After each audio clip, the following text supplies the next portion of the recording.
All right, well, we are ready to go. Commissioner votes. Thank you.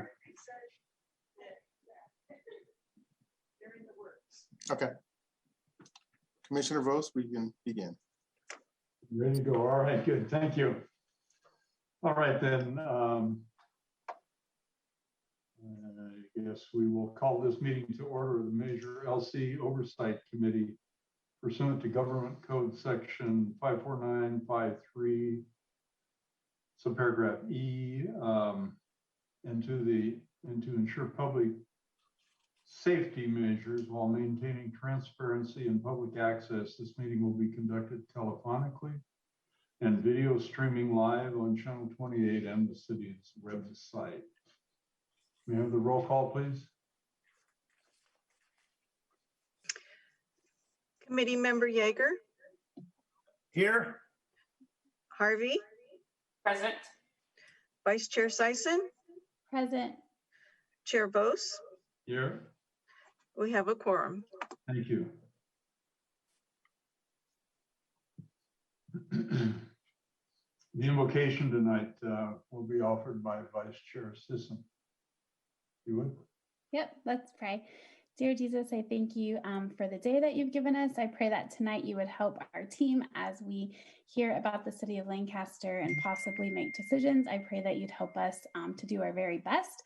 I pray for the leaders of Lancaster as they are guiding our community. I pray that you'd help them as they make decisions for it to be for our best interest and for our families. And we thank you so much. In Jesus' name we pray, amen. Amen. Thank you. The first item of business is to approve the Measure LC Oversight Committee special meeting minutes of June 2nd, 2021. Do we have any public comments on this or any speakers? At this time, anyone wishing to comment on CC1, please press *9. I will announce the last 4 digits of your call-in number when it is your turn to speak. Please state your name and eliminate any background noise. Individual speakers are limited to 3 minutes each and will be remuted after the allotted time. Please press *9 at this time. No callers. All right, thank you. And it's appropriate to consider a motion then to approve the meeting minutes of July 2nd. Or June 2nd, I'm sorry. I move to approve the minutes from the June 2nd meeting of the LC committee. Thank you. I second it. Yep. Thank you. All right, there's nothing further. Please call the roll. Committee Member Yeager. Here. Yes or no? Yes. Harvey. Yes. Vice Chair Sison. Yes. Chair Bose. Yes. Minutes are approved. Thank you. The presentation tonight is an update on Measure LC funds. And tonight, City Manager Jason Cottle, Assistant City Manager Corliss Nibla, and our Finance Director George Harris will be providing us with an update. We also received the update via email earlier today. Thank you for doing that in advance and appreciate it. Well, so whomever wants to proceed, please.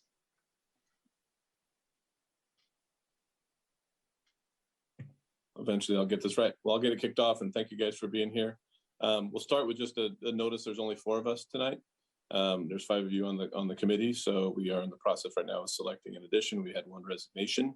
That was Dave Gomez. So he will no longer be with us. And we will be adding a new member at hopefully the next council meeting when we identify who that's going to be. Any insight would be great. If you know anybody who's interested, it'd be fantastic. So that's why we only have 4, and we're going to start with public safety. You know, Trelise is going to be talking about parks and a lot of things that he operates, and then George will obviously be updating you on the finances. But it appears to be great news at this point. So the update, as you know, the process where we go through a number quarterly meetings that we're going to be having. This first meeting is an update on where we've been and what we're doing with the budget that you approved in July timeframe. And then our next meeting will be as we communicate about the mid-year review. And as many of you know, the mid-year review is a process we go through annually to kind of make adjustments as we see revenue trends, but also as we see expenditure trends. And any updates or changes we'll be bringing forward this committee for recommendation to the City Council as well in the future. So that's just kind of a recap of the process and where we're at. The first topic of conversation is going to be public safety. And as you guys know, you selected a number of different priorities. One of those was the hybrid policing model. And you'll see the list of priorities here with the budget that you can kind of see where those priorities are, and we'll be covering each of these in the presentation. As it relates to hybrid policing model, which I'll be touching on, we are in the process right now of fulfilling those roles. And I think when you look at the hybrid law enforcement model, I think this is one of the areas in which we had additional staff to fill those roles. So we have been actively engaging in hiring those roles. Since the budget time, we have had a retirement of our public safety director as well. So his pending retirement is late December, and we'll be filling that public safety director's role as well. Since then, since July, we have put on a couple parking enforcement officers, and we are in the process of interviewing our truancy program. As you guys know, both of those are significant impacts to what we do as from law enforcement perspective. And then the truancy is a key tenet of our hybrid model. It's the trying to keep people from committing crimes, and it's a deterrent or an alternative to incarceration, is working on those programs and those youth specifically to keep them out of jail and keep them from committing crimes. So we're working with those individuals to hire them on board now. We've also increased our what we call the CMC staff, which is contract staff.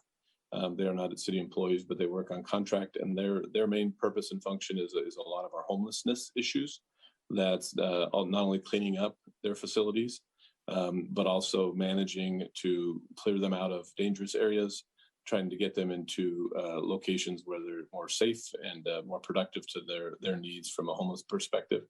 And then lastly is the cleanup effort, which is a combination of our TIDE team, public safety, and others in which we've increased the budget resources. That, as you see with our homeless problem, it's not only just the handling the people and finding them the right location and right services, but it's also picking up the mess that they leave behind, which is a significant function.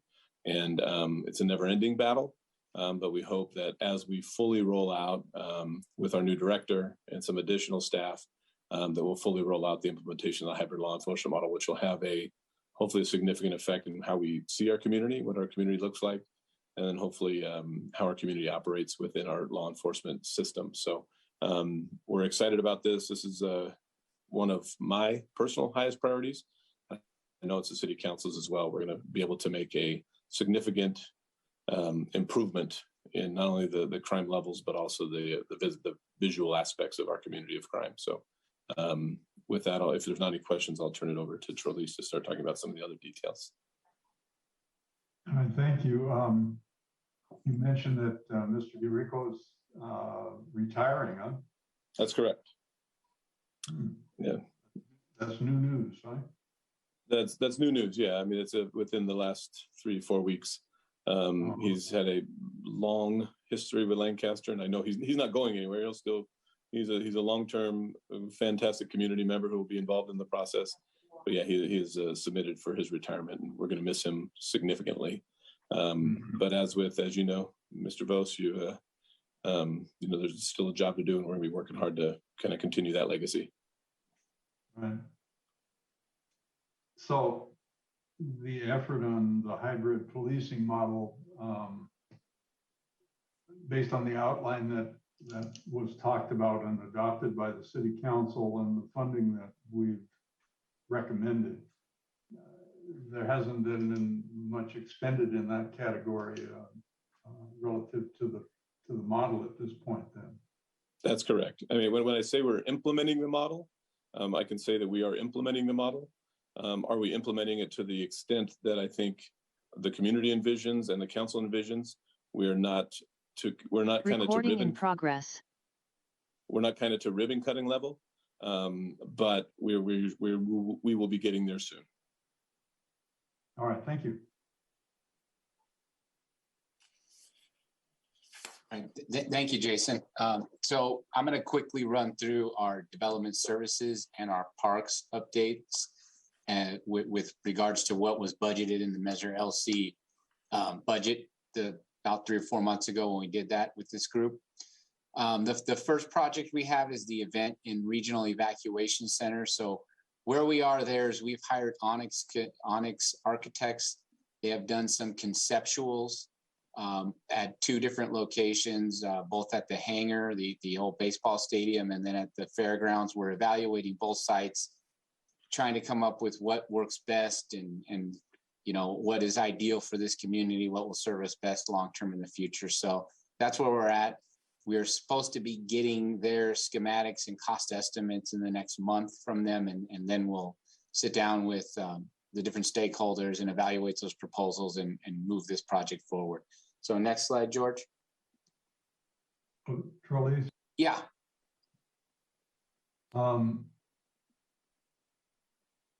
The property that the city retained from the former redevelopment agency, there are a number of parcels still within the city's control.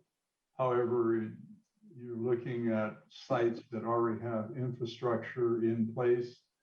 In effect, I won't kind of use the term loosely, shovel-ready in effect, rather than virgin sites. Is that the goal with this? That is correct, and partly if you look at like the Hangar, for example, we don't have a baseball team there anymore. So in that particular location, it is imperative that we go in and remodel that and turn it into something different where we can have events, concerts, graduations, those types of things there. Similarly, if the fairground site is the selected site, it has that infrastructure there. It can support events. It has the parking. You know, it just makes sense to put it there. It's more cost effective and beneficial to our community. Isn't there debt still on that property? On the fairgrounds property? No, the former Jethawk Stadium area. Not that I'm aware of. No, and I think if there were any debt, it was previously redevelopment debt, which is, as you know, the redevelopment agency has been dissolved, and that's no longer our responsibility. That's correct. All right, great, thank you. Okay, the next item in there was there was some budget specifically dedicated to community cleanup. I think Jason mentioned our Tide team, so just want to give a huge shout out to them. And I think Vos, you've tested them out, and they're fairly responsive now at cleaning up any illegal dumping that are reporting to them. I think at the time this crew was created, we had like an 8 to 10 week backlog on illegal dumping and graffiti cleanup. That is now down to 10 days. So they'll respond to any resident call in, communicate, you know, however you put that in, it's 10 days. And typically they turn those things around in 2 days. So they're fairly responsive since their inception. You know, it says here they've cleaned up 162,000 square feet of graffiti, 1,951 tons of debris. So they're out there, they're working. The other big accomplishment we had is the implementation of the shopping cart ordinance, where we really, and with the help of the Tide team, we really got more proactive at going out and picking up those carts, impounding them at the yard, and then finding the different commercial vendors, so the Costco's of the world, the Home Depots of the world, Targets, Walmarts, when they didn't come pick their cards up. And we've noticed a significant decrease in that. So they've hired their own companies, and they're doing a better job at monitoring their own site and cleaning those up. So that's been an improvement. I think it went from in one quarter it was 573, and then the next quarter we only picked up 204 carts. So that's been a big help. Some of the things we're looking forward to in kind of continuing this effort is we're putting together an Adopt a Mile program where we're allowing different community-based organizations to get involved in the cleanup of our public right-of-ways. So the first location and the first group is the Community Coalition of the Antelope Valley.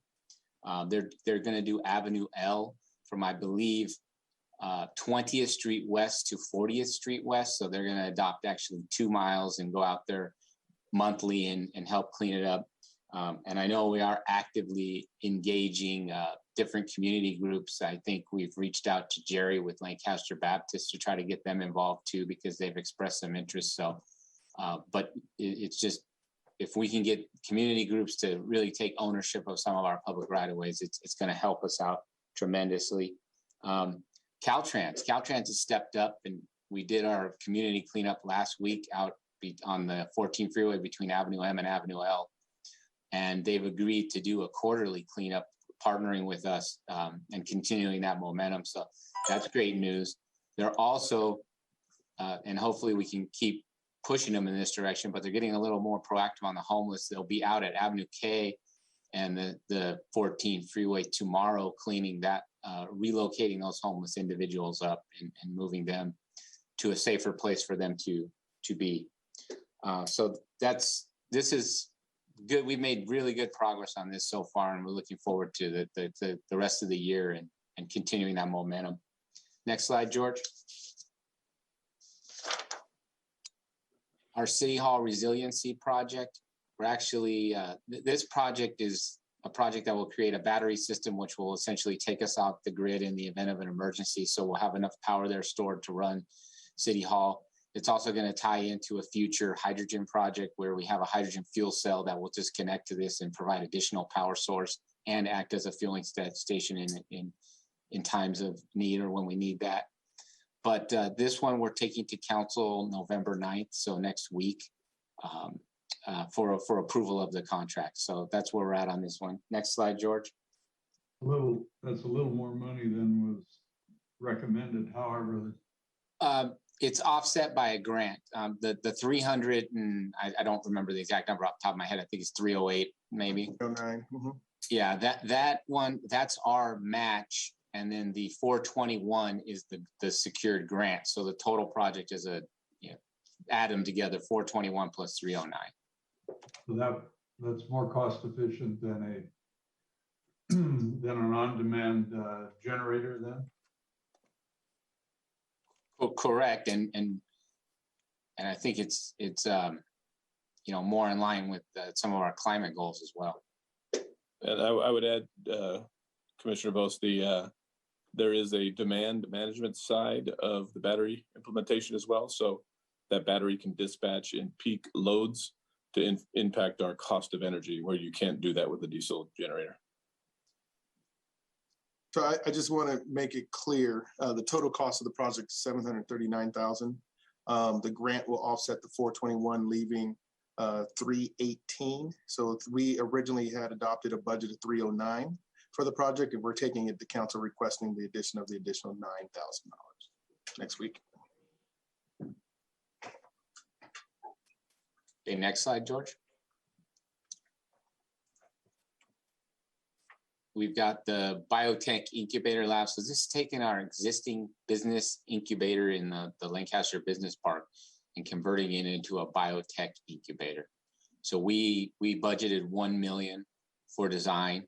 We went to council on September 28th to enter into a partnership with Lab Launch for them to start that design of that building.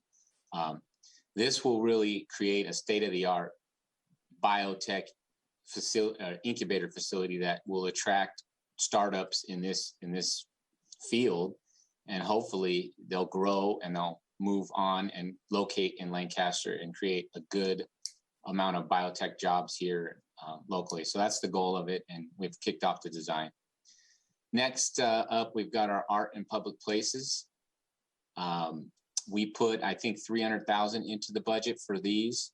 You can see we've completed 2 crosswalk arts along the boulevard, which are both beautiful in my opinion.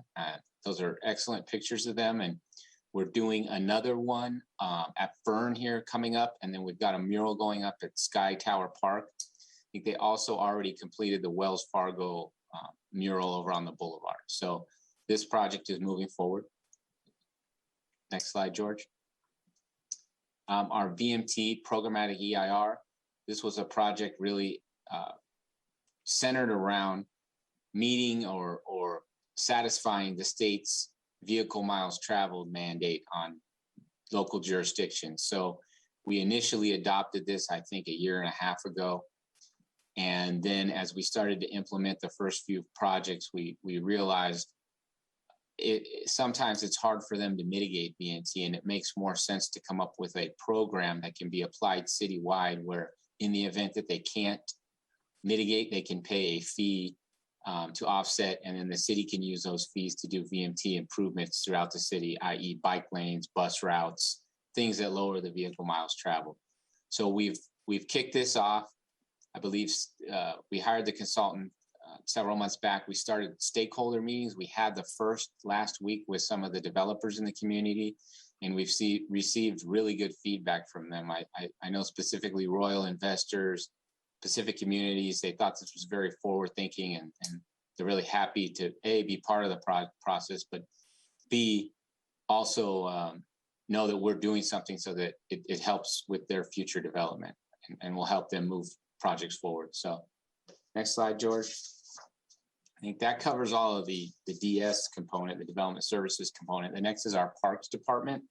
And yeah, we're back open for business. So one of the primary goals, I think, of council, specifically the mayor, was to create a tutoring program that would get kids caught back up post-COVID. So these kids were stuck learning virtually for a year, and we knew that they fell behind, especially the kids that didn't have the technologies at home to keep up. So we went and created a summer tutoring program. Using the $330,000 investment, we partnered with two different groups, the Triumph Summer Camp, which was run by Growing Valley Baptist, and they handled 51 K through 9 students over a 4-week period and got them caught up in mathematics and writing. And then we also partnered with, I think it's Grace Chapel, and they ran a program for, let me get this straight, it was a 5-week program. They did 459 students. They used 3 locations. They had Lancaster Soccer Center, Lancaster Community Center, and then the Grace Chapel campus. And they actually gave a really good summary presentation, I believe, at the end of September, the second September council meeting, where they went through a lot of the analytics on how they improved. They saw big math growth in their 8th graders, and their 1st graders had a lot of language arts gains. So they actually had a system where they tested them on in math and language arts in the entry point and then at the exit, and they were able to measure the growth. So that program was a huge success, and it got us on our way. And next slide, George. But we didn't want to forget about this school year either, because we know that one summer program isn't going to catch the students up fully. So there was another $270,000 investment in the school year program. So currently, we actually are working on a program and releasing the applications in December to issue $125,000 in community grants with a maximum grant of $20,000 to different programs throughout the community. And then we're doing the remaining $270,000, using that at the community center to set up tutoring services there. In partnership with a group that's going to handle that. So all this to say we're working to catch these students up, especially the underprivileged children that didn't have the technology to catch up. So well on our way to spending that money. Next slide, George. New special events. So we had our Welcome Back event Friday, August 13th. That was attended by approximately 3,000 people. It was a great event. It had a fireworks show. We had a concert, good street vendors. It was a wonderful event. I don't know if any of y'all got the opportunity to attend, but it was great. And then the haunt at the Hangar, which was about 3 weeks ago, was new. We moved the boulevard over to the haunt, and it's experimental, but it went off well. I think total gate in and out was 4,000, or in was 4,000 people. If you showed up about 5, there was a line there. It seemed like it was a half a mile long, and it didn't end for about 2 hours to get in there. The line stayed pretty steady. Most people we had in there at one time was 2,650 individuals. We had trick or treating. You could see the guy here, they had a flash mob dance. It was just a great event. It was year one of that, and I think it's here to stay, just given the feedback that we've received and from both staff, the community, and everybody that attended. So looking forward to next year, we're looking at not only continuing our existing events, but maybe adding a film festival down on the boulevard in September, a concert in March at the Hangar. So there'll be more events to come, and we're looking forward to kind of rebuilding this up and continuing this momentum we got from these two new recent events. Next slide, George. We've continued our traditional events. So Farmers Market was back. Monday Night Bites came back, Bark at the Park, which was great for Jason. He got to take his little puppy down there and partake and have him catch Frisbees and have a good time. And then this next Saturday, we got Fields of Draft coming up. So if you haven't gotten your ticket you should and plan on coming, that's always a fun event too. Next slide, George. Just a note, I'm not taking my dog to the Field of Draft, Charlize. You should. Yeah. I should.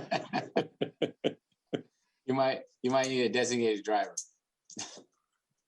The athletics program, those kicked back off, so we're back to pre-pandemic athletics. We've hosted 2 tournaments. Softball is back up to 70%, and we've got 28 tournaments. Yeah, we hosted 28 tournaments in 21, and so we're back, and athletics are going. We're having new soccer leagues reach out to us about utilizing some of our fields at the soccer center. So good turnout. AYSO is back on. Youth football, fall baseball. So athletics are back. Next slide, George.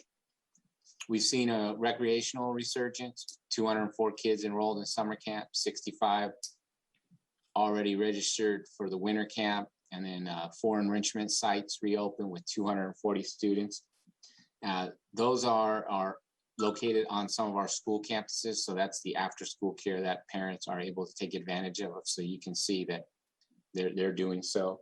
And we plan to expand that into the winter months.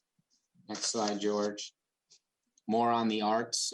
Measure LC funded programs out at the Desert Woodland Preserve. So you can see if you go out there now, Saturdays and Sundays, there's additional programming from 10 to 4 a.m. So go out there, take your family out there. You can get educated on some good desert woodland type stuff. Then we've got the Cedar Center, which is located across from MOA. We're turning the 606 Center into an urban cultural hub that will include a recording studio, a radio broadcasting studio. So that's well underway. They've started to procure the equipment.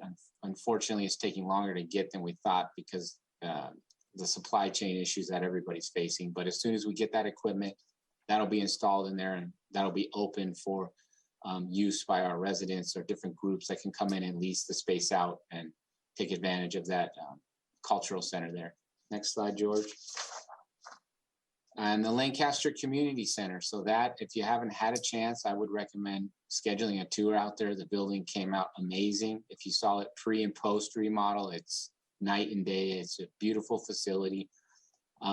We have started offering classes there. This was where the summer tutoring program was and was able to utilize the space, but full programming and the true grand opening, that will happen in January of next year or the first part of next year. So with that, I think we have staffing updates. There were 5 positions budgeted in Measure LC. We are interviewing the 2 school diversion program in public safety. We're recruiting for the law enforcement hybrid model and public parking officers. We've hired those. In support staff, so finance, CMO's office, and HR. We've currently hired an accountant and a coordinator in finance. CMO, we're in final interviews for our new person in communications, and then we've hired the 2 people in HR. So well on our way to getting all those positions filled and seeing more productivity out of those groups. With that, I'll turn it over to George, and he will cover the Measure LC financial projections. All right, so I have some good news and I have some better news when it comes to how the revenue shook out for us eventually. And just see this slide.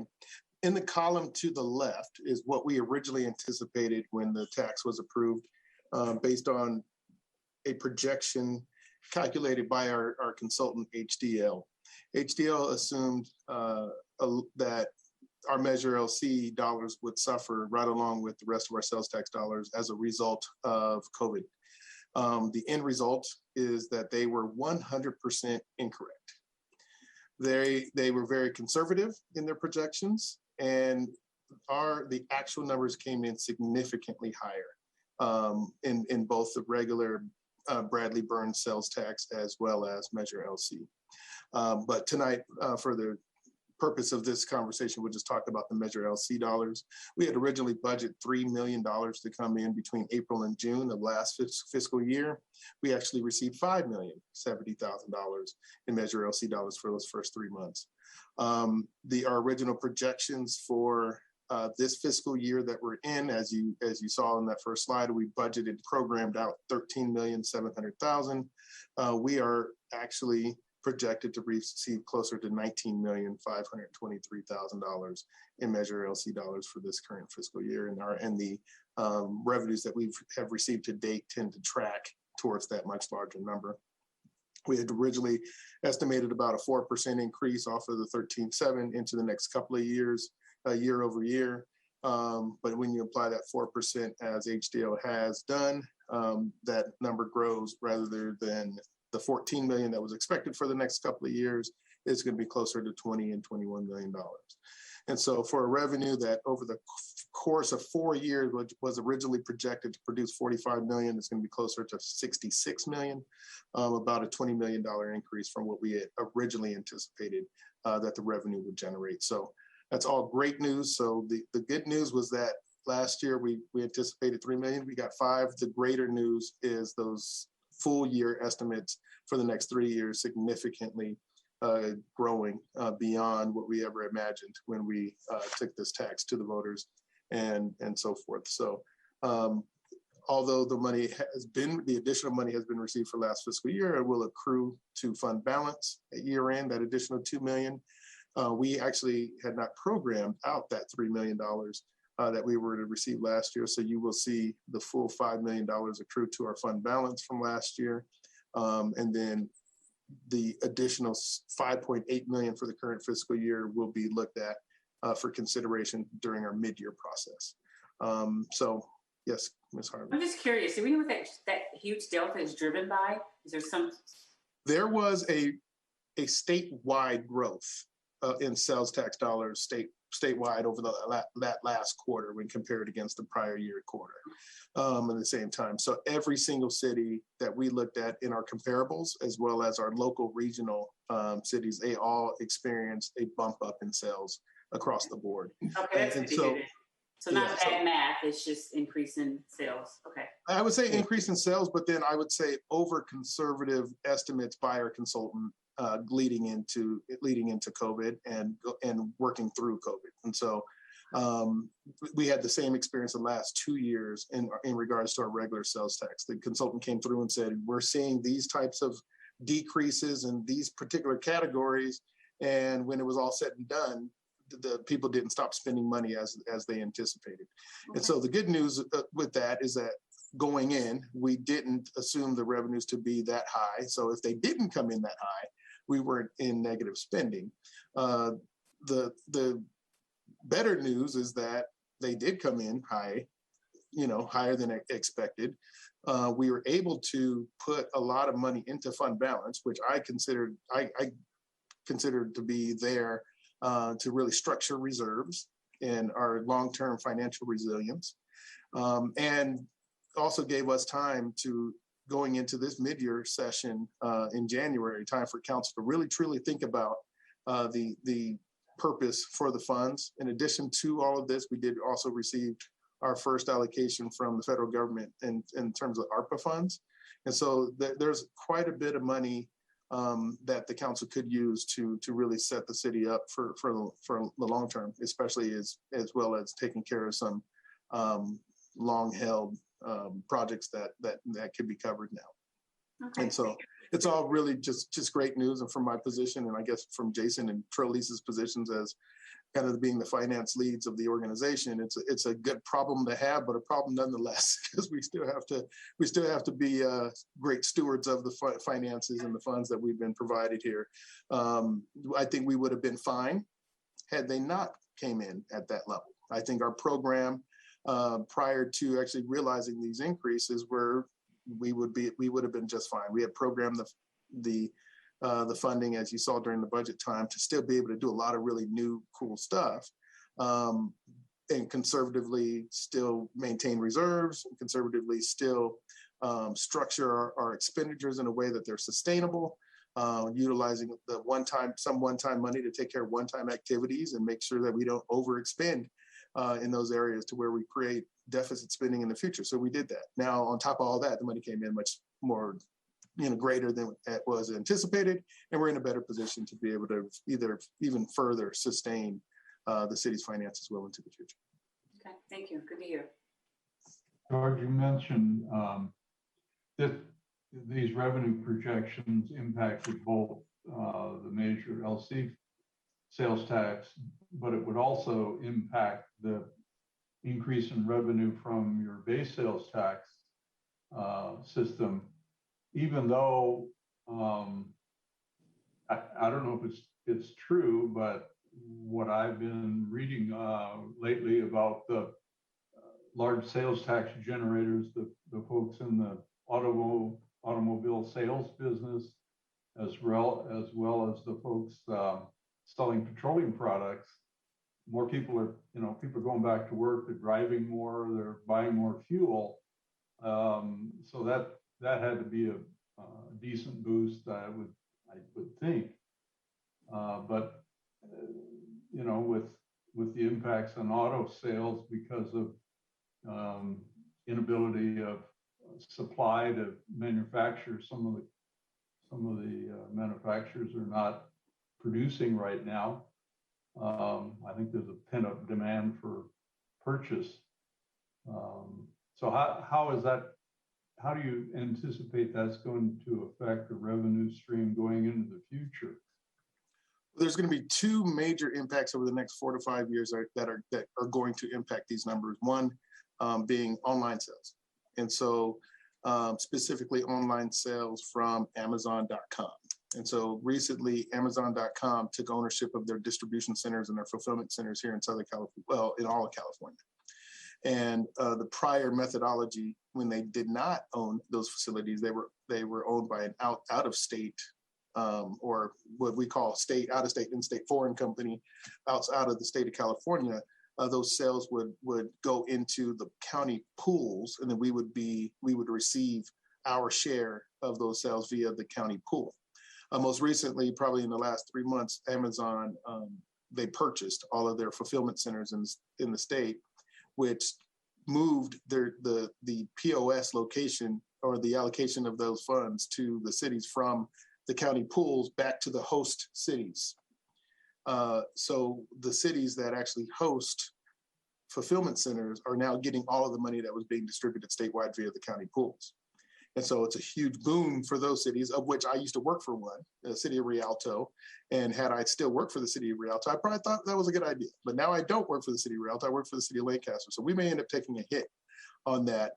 And my former mayor in Rialto is pretty upset that I didn't support her at the latest League of Cities when it was an issue to be discussed among all the cities. But in essence, what you're going to have is a revenue that was accruing to 470 something cities statewide are now accruing to 17 cities in the state. Those cities that have those fulfillment centers. And just as a point of reference, the county of LA has no Amazon fulfillment centers. All of those sites are outside of our county. So that's a big lump sum of sales that will not be going even to the county of LA or any LA cities. So that's going to be an impact.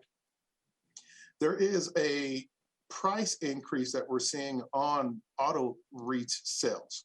And I don't know if you've all realized that, but used sales are increasing in price. So that we're seeing some of that as part of our gains. As a result, is creating, I don't want to say it's creating a frenzy, but it is creating the maintenance of activity in sales as people are trying to get a car because quite frankly, there's a shortage and prices are going up. So there's some fear. So people are out there trying to get cars. From a fuel standpoint, yes, we're definitely seeing an increase in fuel transactions, as well as the combination of the increase in price. So you have a volume increase as well as an increase in the price of fuel. And so both of those are resulting in us yielding higher revenue, sales tax revenues in that category, as well as in our regional sales tax or fuel related sales. So we have our gas tax and then our regional sales tax allocations that are measure all those other countywide measures where that are seeing those increases. The retail establishments, our local Walmarts and Costco's and so forth, quite frankly, that's where the rubber meets the road on a lot of these increases that people, in addition to their online sales, they really have not stopped spending money. They're still, that Costco line is still just as long as it was prior to the pandemic, and really didn't slow down during the pandemic as some people anticipated that it would. And so really that's our bread and butter, that people getting up and going to shop at Costco down the road, or shop at Ross, or shop at our brick and mortar stores. That's really what's really sustaining some of the growth. And then just overall price increases. So cost of living increases are yielding, price increases are yielding cost of living increases, but people, as they spend that money on those products that cost a little bit more today than what they did the last couple of years, we're seeing the percentage benefits from that as well. So that's really, in a nutshell, kind of the result of why we're seeing the increase. Like I said, if you look at our comparables in the other cities that we compare ourselves to, we all received similar increases in this last quarter in sales tax, and the projections for everybody are actually going in the same direction as ours. So the pot will be much bigger for the city council then to consider, even though, it may be premature for us to look at modifying the recommended budget at this juncture. Maybe next meeting, we might want to take a look at it and look at other opportunities to recommend to the city council, huh? Absolutely. I think this opens up an opportunity for us to really also think about how we treat our finances differently. We have been an entrepreneurial city for so long. Now we have a little bit more funding that can help us be more entrepreneurial to generate more revenue into the future. So this additional capital helps us provide seed and investment funds for that. The newest reserve policy actually establishes a reserve component specifically to do just that. And so we'll be able to look at that and actually be more creative and yet still maintain the long-term sustainability plan that was built into that reserve policy as well. And so we're really in a good place. Proud to be part of the organization at this point. I think we have the staff. All have the staff that's capable of moving us forward, with some at a real high level, responsible level, maintaining these funds. So it's a good place to be right now. The improvements to City Hall, those funds are already allocated and covered, right, in your budgets? That is correct. So that's actually covered in the budget from 2 years ago. So that money was budgeted as part of the larger bond issuance that took place in 2019, Jason? Yeah. Yes. So there's a 2019 bond transaction that allocated those funds. There is a slight improvement through change orders as we found that will utilize some of the fund balance that we've accrued in this last year. Nothing significant, and all pretty necessary to the project, but that is going to, I don't want to prematurely calculate or estimate how the council is going to decide on that, but that's an action that's going next week, as well as an adjustment, not necessarily utilizing any Measure LC funds, or else we would have presented it to you tonight. It is utilizing other fund balance from the balance of the general fund. Well, yeah, city council can make their own decision no matter, whether we make a recommendation or not, obviously, but right. Looking at a 3-year projection, 3-year plus 1 quarter, a $20 million boost over and above what had previously been projected. That's a substantial capital facilities opportunity, I would think. Yeah, and as we stand right now, that additional 20 million has not been spoken for. So right now it's simply a projection. And in accordance to what we've agreed, the charter of this group is that we would bring those future recommendations to you, get your input on them, get some kind of concurrence on it before we would present it to the council at the mid-year, which is kind of foreshadowing for our next meeting.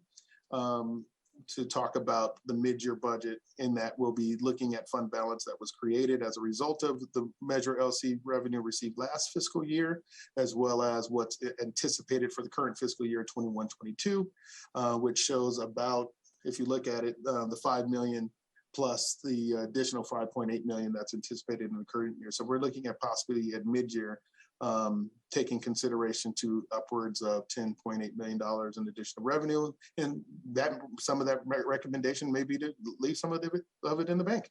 But we'll discuss that as we get close. I know the staff has made some recommendations to Trelise and Jason. We have a chance to review those soon as part of the mid-year that we will start in January. We start that mid-year process in January because I utilize the first 6 months activity to kind of show us where we're at before we make any recommendation.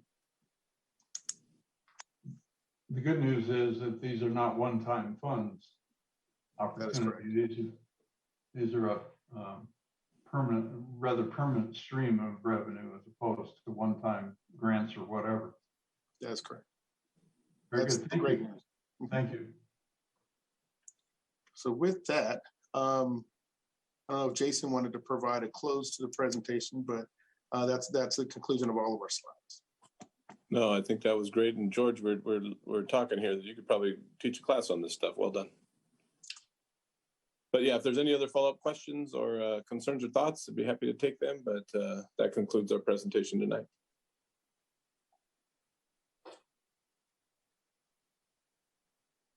I noticed on our recommendations, there was a line item for traffic enforcement enhancements. Did you mention that previously? I don't think there was any discussion of that. Yeah, go ahead. Yeah, Trelise, you can jump in if you want. Yeah, that was in the public safety component or the public safety budget, and there was, I think, 250,000 budgeted. To date, CHP has 7 vacancies that they are still waiting for staff to come out of the academy and fill. So as soon as they fill those, we're going to enter into an agreement with them to do that additional enforcement. I just met with 2 staff members today to discuss that, and we're setting up a meeting with the CHP captain here and hopefully the next week to start kicking that off and getting it moving forward. Great, thank you. What's the anticipated ballpark number for your events center? What are you thinking? 80 million, 100 million? No, the budget that we're trying to stick to is around 40 to 50 million. Really? Is that all? Well, we're looking at a site. It's the dilemma. Yeah, it's wishful thinking, but we were looking at a site that has previously been constructed that kind of operates the way we envisioned it operating, and it was around that budget. But as you know, budgets change, and we got ships off the coast of Long Beach, and we got inflation. So there's a number of factors in that, but we will be conservative in that estimate, conservatively high in that estimate. But yeah, we want to make a great facility, but also don't want to break the bank. Yeah, there was some friends to the south that had a very successful visit around the country recently. Some information was shared with me. I thought it was very, very interesting, and recently traveled out of state to a couple of locations and had occasion to look at new facilities in communities. It's extraordinary what local communities are doing in support of facilities and for public use. It's amazing. I wonder if, well, never mind, I'll be quiet. Thank you. Anyone else have any comments or questions? Anyone? No. All right, thank you. All right. We would end, I guess, with, let's see, what we're supposed to do is ask for public comments at this time, I believe. At this time, anyone wishing to comment on the presentation, please press *9. I will announce the last 4 digits of your call-in number when it is your turn to speak. Please state your name and eliminate any background noise. Individual speakers are limited to 3 minutes each and will be remuted after the allotted time. Please press *9 at this time. No callers at this time. All right, thank you. All right, then. So we would look forward to meeting again, what, in March, February, March sometime? Correct. So actually, we may call a meeting sooner than that so we can review the mid-year activity or the mid-year recommendations prior to council adoption or council consideration. So that's anticipated in the in the February timeframe. So we may try to squeeze a meeting in there for you then, and then still hold that March meeting to give you a recap of what the council did decide. All right, very good. All right, then. So once around the table, anyone have anything else they'd like to comment on this evening before we adjourn? Nothing in my end. All right, thank you. Anyone else? No? All right, then. Well, thank you all for your participation this evening. Excellent presentation, guys. Thank you. All right. So, where are we here? We're obliged to ask if there's any public comments on non-agendized items as well, even though we haven't had anyone give us public comments. Ms. Dosh, you want to announce that, please? This time, anyone wishing to comment on non-agendized items, please press *9. I will announce the last 4 digits of your call-in number when it is your turn to speak. Please state your name and eliminate any background noise. Individual speakers are limited to 3 minutes and will be remuted after the allotted time. State law prohibits the committee from taking any action on items not listed on the agenda. Please press *9 at this time. There are no callers. All right, thank you. Yeah, the proposed next meeting is January 26th, which is also a Wednesday. So hopefully that meets everyone's calendar schedule. If not, please communicate with Ms. Dosh so she can coordinate a future meeting for us. All right, if there's nothing further, then we stand adjourned to our next regular scheduled meeting on Wednesday, January 26, 2022 at 5 p.m. And hopefully we'll be able to meet in person. That'll be the plan. Yep, let's hope so. Thank you. Thank you, guys. Thank you. Great night. All right, thank you. Recording stopped.